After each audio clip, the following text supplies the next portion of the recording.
Camera movement is one of the most powerful and often misunderstood tools in cinematography. Done well, it draws your audience deeper into the story without them even noticing.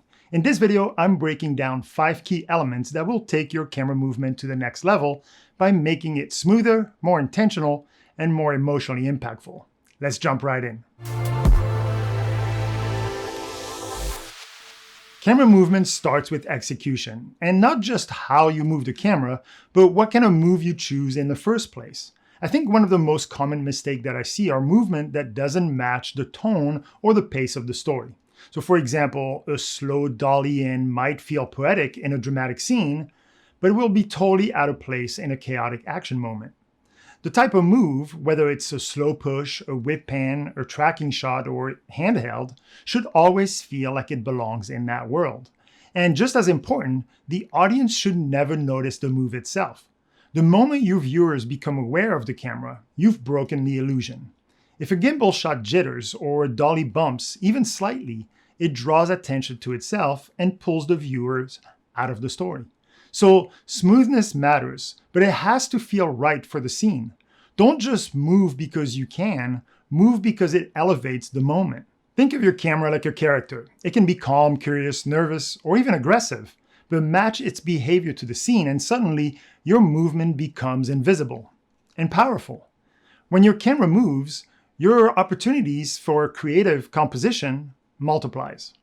It's not just about framing a beautiful image, it's about how that frame evolves during the movement.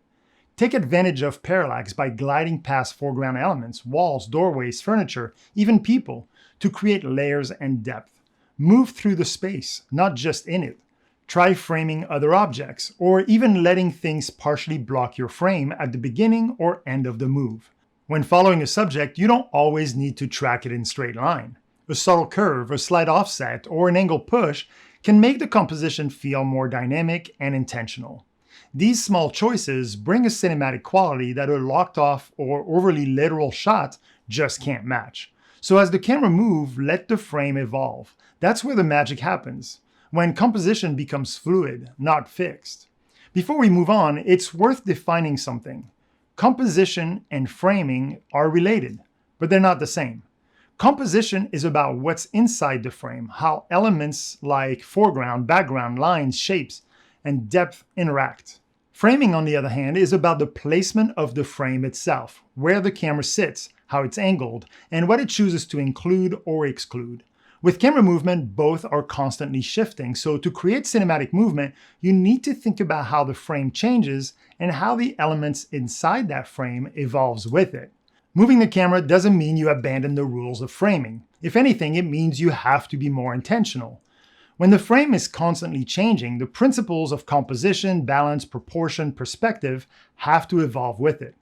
Think of a moving shot as having multiple frames, one at the start, one in the middle, and one at the end. Each should be thoughtfully designed. But here's where it gets cinematic. Those frames don't have to match. As the camera moves past a foreground object, for example, your subject might shift from 1/3 of the screen to another. And that's okay. In fact, that change can enhance your storytelling. Let your framing evolve in response to what the camera is seeing. Maybe your subject starts isolated in the frame, then gets partially blocked, then emerge into a more balanced and revealing composition. One thing I almost always look for in a move is a path that separates from the subject, then reunites with them later. If my subject is walking through a lobby, for example, maybe the camera moves behind a table or an art piece, something that creates dimensionality and depth before returning to the subject. I also like starting the shot without the subject in frame, letting them enter the scene naturally as part of the move. And sometimes I also like to surprise viewers by maybe following one subject to then switch to another subject, making you believe that we're going to see something with this particular person when actually I'm taking you somewhere else. And no matter what, always plan your end point. That final frame matters. It's what anchors the movement and gives it meaning. Every camera move should go somewhere, not just physically, but emotionally and narratively.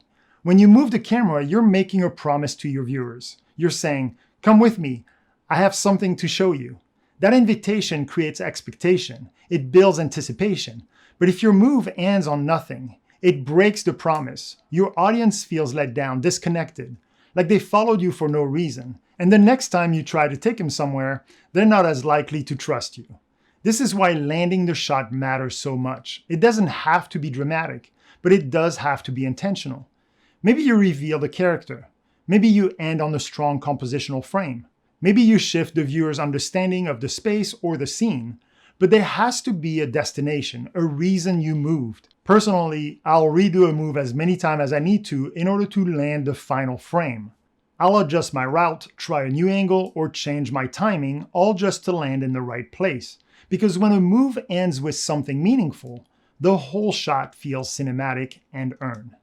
If there's one thing you take away from this video, let it be this. Camera movement without purpose will always fall flat. A beautiful shot, a slick gimbal move, a clever composition, none of it matters if the movement doesn't serve the story. Or worse, purposeless movement can actually pull viewers away from the story. It becomes noise. It becomes a distraction. Movement should be motivated by more than just style. It should have narrative intent. That intent could be to reveal something, to follow a character, to create tension, to shift perspective.